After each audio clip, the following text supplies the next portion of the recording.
While most aspects of culture aren't necessary to survive, food is a necessity, and the cultures of some countries throw you a better bone for survival than others. As a person of Mexican heritage with a huge Mexican family that loves to cook, Mexican food is usually a part of my daily life, and almost always sounds good for dinner.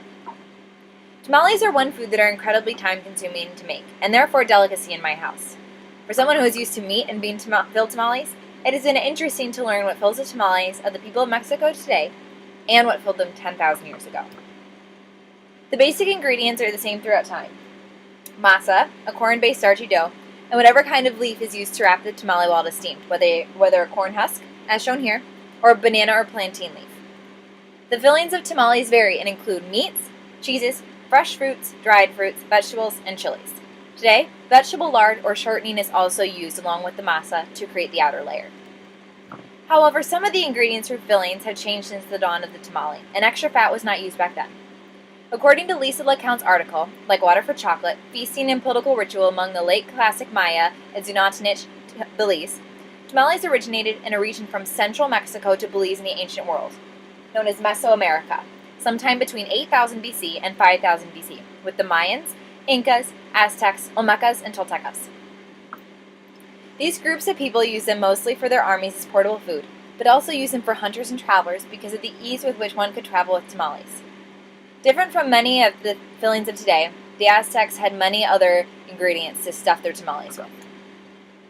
The Food Timeline Library lists turkey eggs, flamingo, squash and beans, pocket gopher, rabbit, bees, frog, axolotl, a kind of salamander, honey, fruits, and maize flour made from corn as fillings, as well as no filling at all, as an option according to information obtained from an account of an Aztec street market.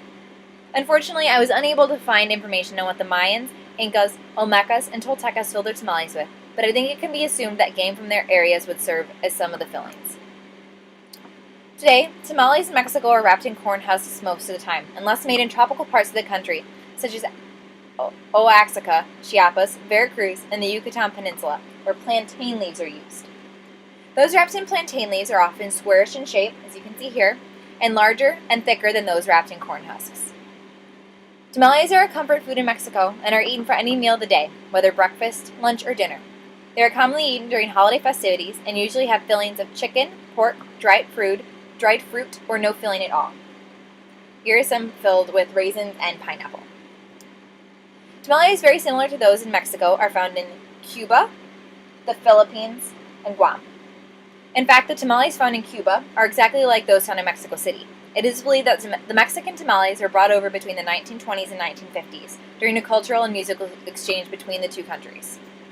While governed by Spain, the Philippines and Guam were provinces of Mexico. Because of this, variations of the Mexican tamale are found in both areas. In addition to their own variations, both have tamales made with corn masa and wrapped in corn husks, which is clear evidence of the influence from the trade that occurred between the Manila and Acapulco ports.